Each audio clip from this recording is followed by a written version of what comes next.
Hello, welcome back to this Exemplar Leaders podcast. I have with me Constantin de Grivel, the head of capital market at Axis. Constantin, thank you for being here. Thank you very much as a leader for bringing us your insights. Thank you to inviting me. So, tell me, Constantin, as a head of capital market, what do you do? Tell me a bit about yourself. Donc j'ai la chance de diriger 45 personnes dans l'asset management, donc une compagnie de finance où nous aidons des clients institutionnels, des clients privés.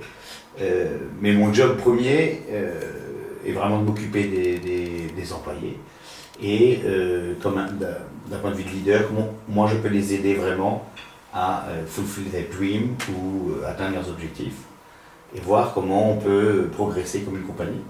Donc ça c'est mon business premier et forcément après appliquer la stratégie, définir une stratégie et avec mes partenaires voir comment on peut grossir le business comme dirait Maurice, mais en des jolies paroles, comment on peut développer le business.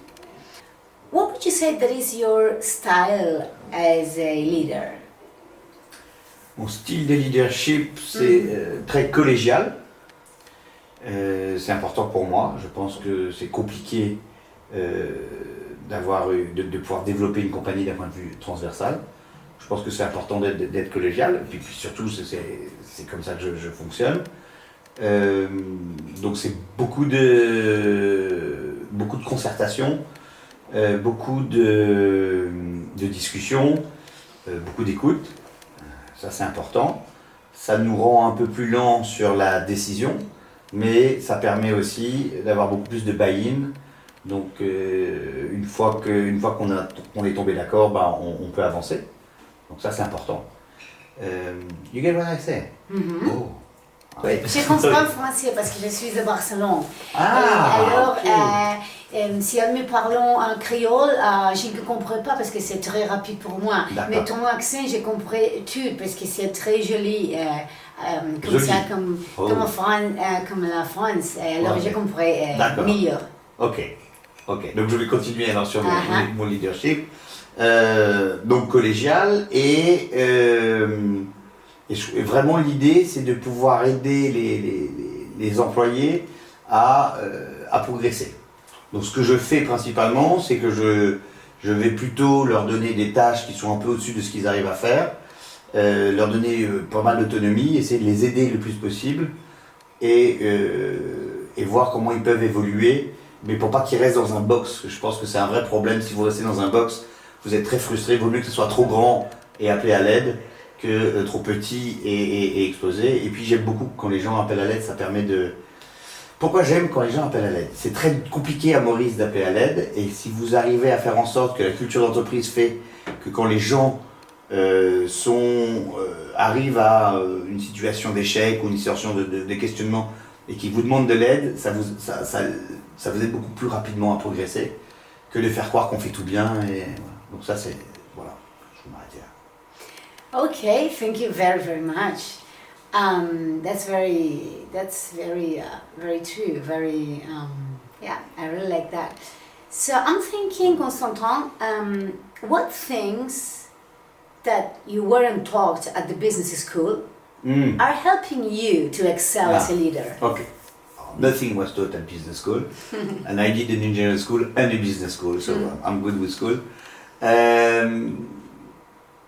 Je crois que ce qui est le plus important, après ça fait partie de mon éducation et comment j'ai évolué, mais c'est la communication.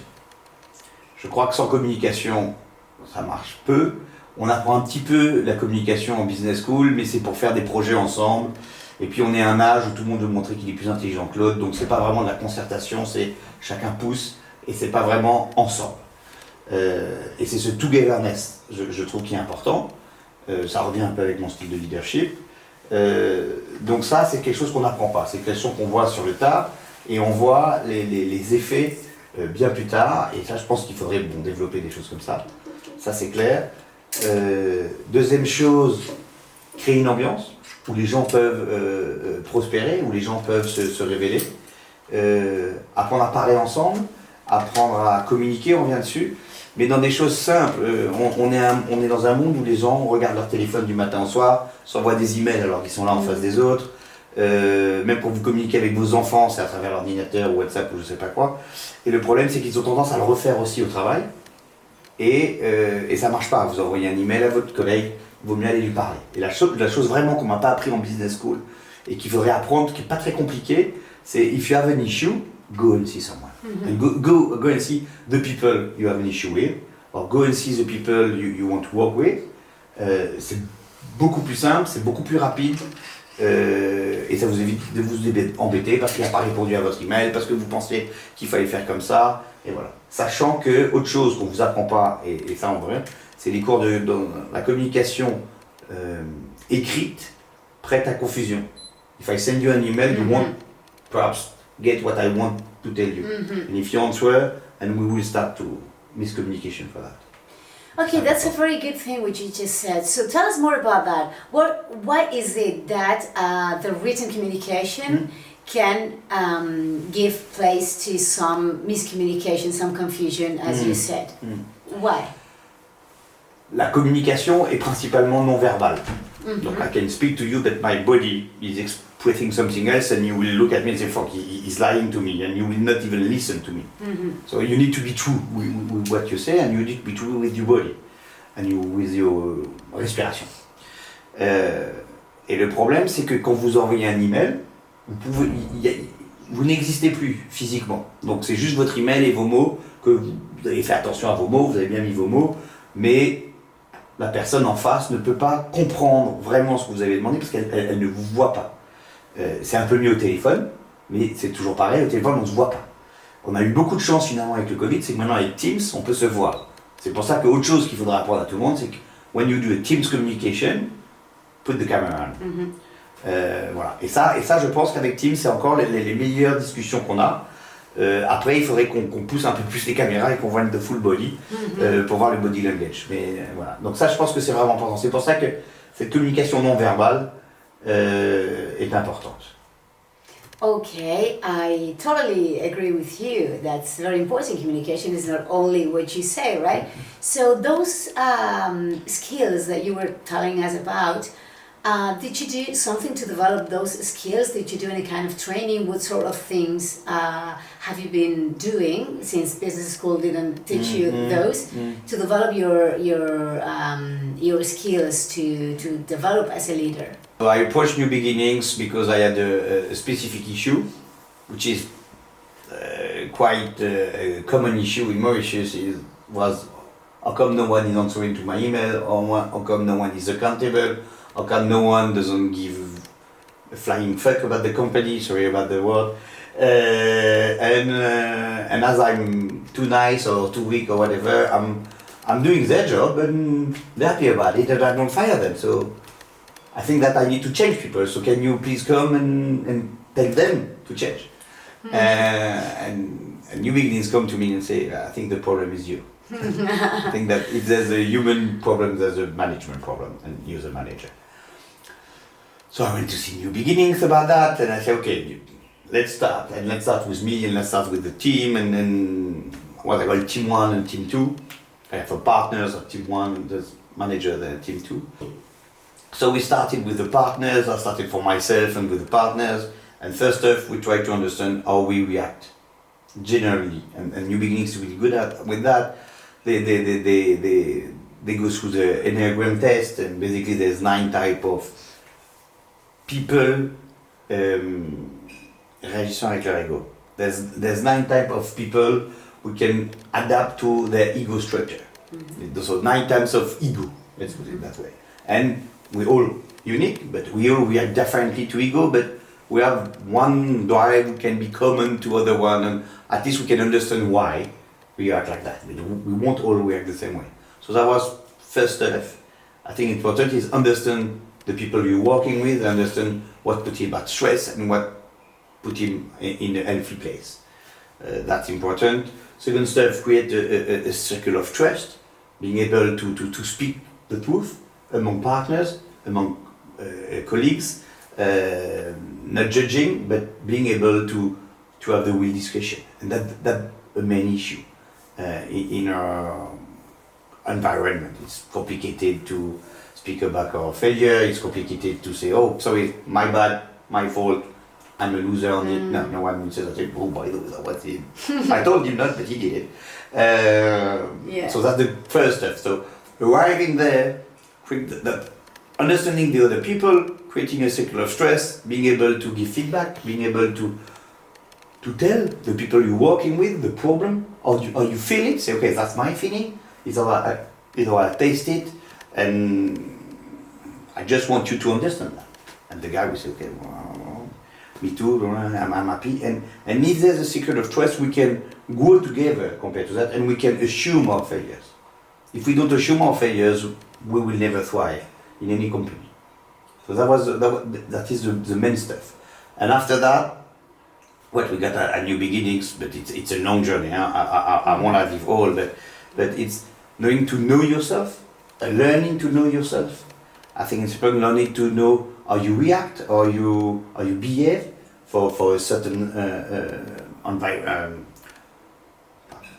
How you can behave in a certain way when you're facing stress, when you're facing happiness, when you're facing any emotion you can have. I think that's important. And knowing yourself, if you know yourself well enough, you can improve.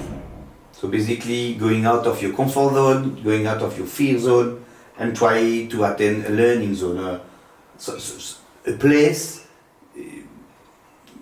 you kind of like yourself at the end. You don't like yourself. Like yourself is bad. Not bad. It's not what I wanted to say. It's not like that. It's appreciate yourself, even the bad of yourself, or the poor yourself. Appreciating it, laughing at it, and try to improve it a bit. And so I think that's important. And after that, at the company, you can define a purpose, your common purpose, your common values. You can always define values, but if you don't live your values, there's no point. It just words you put in a cupboard, and going the same way, because everyone, it's a safe place of trust. You can pick the problems, you can move about the problem, you can be accountable. That was my first problem when I approached New Beginnings. And after all that, you can even manage your conflicts. You can even create conflicts to manage the non-said problems, and going through that, and being able to achieve the company goals, your goals. Yeah. And being happy to wake up and go to work. Okay, thank you. And for the non-believers, executive coaching, yes or no, and why? I guess yes, because you are here. Yeah. Executive coaching, yes or no, I love why? It. It's a really good question. I tried with one guy from my team today, and say, wow, I'm 45 years, I'm too old for that shit. I take the bad words out and say, come on, I don't need a shrink, I'm a great guy, everyone knows that, I'm thriving at work, I have a happy life, happy family, why do you need me to do that? So that was a long discussion. The long discussion is, executive coaching, you can believe it or not. It's not about the coach, it's about you. So, are you ready to change? If you don't believe you need to change, it's good for your confidence. But everyone needs to understand themselves, and everyone needs to understand that they can change. We're not sent. If we've all been sent on earth, that will be great, a bit boring, but it will be great. So we all need to understand our failure, and the first point is accept our failure. And if we accept our failure, we will be happy to go over it and to learn from our failure. And if I go straight to you and say, oh, by the way, I'm good, I'm so good, wow, you should be me because it's wonderful to be me, you will just look at me and say, you're a bullshitter, because no one is like that. So, executive coaching, you can go not through executive coaching if you don't want to go through executive coaching, but at least you need to have the tools to understand how can you learn from your failure, accept your failure, learn from your failures, and thrive after that. C'était assez instinctif, cette idée-là, parce que c'est toujours ce que j'ai fait dans ma vie, c'est de me lever et aller voir où sont les problèmes, et j'essaie d'expliquer ça aux gens. Mais bon, ça ne suffit pas, clairement pas. Donc effectivement, on a fait pas mal de training sur la communication. Il y a plein d'experts qui peuvent vous apprendre plein de choses. J'ai fait une autre chose sur laquelle je tiens beaucoup, c'est que je me réunis avec des CEO tous les mois et on parle de nos problèmes. On a un expert qui vient parler d'un certain problème et on peut parler entre nous. Et ça, on comprend beaucoup de choses et c'est très important, l'effet miroir. Et puis la solitude du CEO. C'est-à-dire que behind you, there's only a wall. So if you don't take a decision, no one will. Donc ça, c'est important. Et donc quand on parle ensemble, ça c'est très important. Et puis pour revenir sur votre question sur les communication skills, oui, je pense que il faut se faire coacher à un moment donné. Moi, je suis pour le coaching, forcément le coaching des équipes. On travaille énormément sur la communication. On se rend compte que pour une certaine expression, pour un certain mot, pour un certain événement, les gens vont pas réagir pareil. Donc en plus de la communication, ce qu'il faudrait, c'est pouvoir essayer de comprendre. Il y a pas mal d'outils dessus, on pourrait en reparler plus tard, mais qui font que les gens vont pas réagir de la même façon. Donc essayer de comprendre comment l'autre peut réagir en fonction d'une situation, parce que lui est fait comme ça et moi je suis fait comme ça. Et voilà comment les non-dits ont un apport sur ma communication ou sur la perception qu'on a de ce que je veux faire. Et ça, c'est important de comprendre son interlocuteur, surtout quand vous travaillez d'une façon régulière avec la personne. Voilà. Those are very good initiatives. In fact, there was another CEO who told us that he also meets with different CEOs to share in a safe environment, in a safe space, to share initiatives, their challenges, and support each other. That's very, very good. That's really good.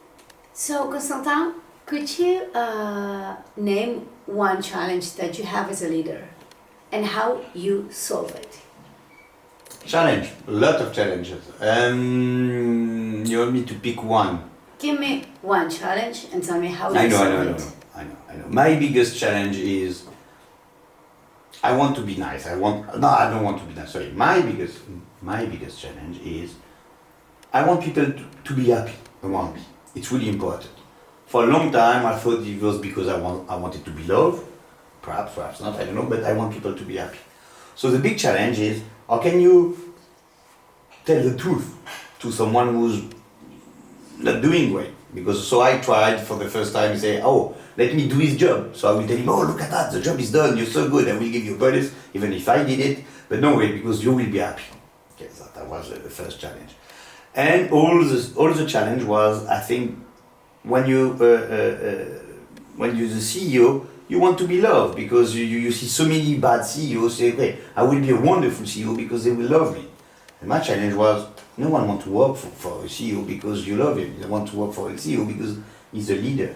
So my biggest challenge was, how can I go from a love CEO to a leader? Because the problem is coming from a love CEO to a leader, it means that I should stop to do the people job. I should start to assess people job. So I will start to have the bad discussion, and some of the time I will have the discussion, the really bad discussion, mean like we will have to quit, or you will have to tell to someone that he will have to quit. And I think that was the biggest challenge for me, is how you come from try to be loved to a true leader in that way, so telling the truth. And how you solve this? How have you solved it, or how are you solving it? I accepted that no one has to love me. Not everyone has to love me. Not everyone has to love me. So I accepted that not everyone has to love me. So I accepted that sometimes people are not happy with me. So he helped me a lot. And after that, he said, okay, but if you need to help, of course, as a CEO, you need to help people to thrive. You need to help them to change if they need to change. You need to give them the right frame and the tools.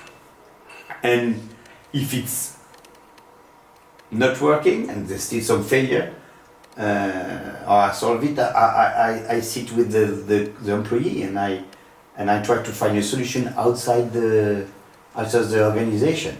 So I don't. Before I used to say, okay, don't worry, I will find you a job outside because it's not working with it. I will help you, but it's not how it works. So basically, now it's just sitting, telling the people, okay, let's speak the truth, it's not working. You're not happy, you're not thriving, the company is not happy, so let's make a deal. The deal can be, let's say that in 6 months you leave, whatever happens, but I give you that next 6 months to think of whatever you want to do in your next life outside the organization, and we will help you. Whatever you need, we will help you to the best we can to make you happy, because you're not happy here. So, and you will not be happy here because the organization won't change for you, and if you don't change for the company, you may find another organization when you will thrive there.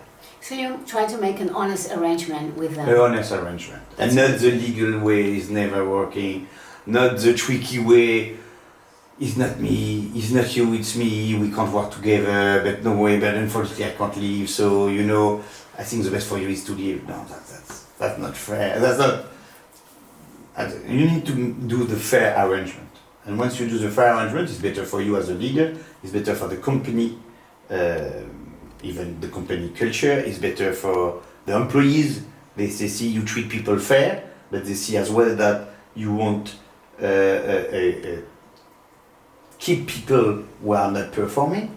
And that's not even the more important part. The most important part is the employee who's leaving will be happy. Yeah. Because he was not happy here. Transparency and honesty. Transparent and honesty, and helping him to achieve his net goals. So thank you, Constantin, for such an honest and very intimate and inspiring interview. Constantin de Grivel here with us today. Thank you very much. Thank you very much.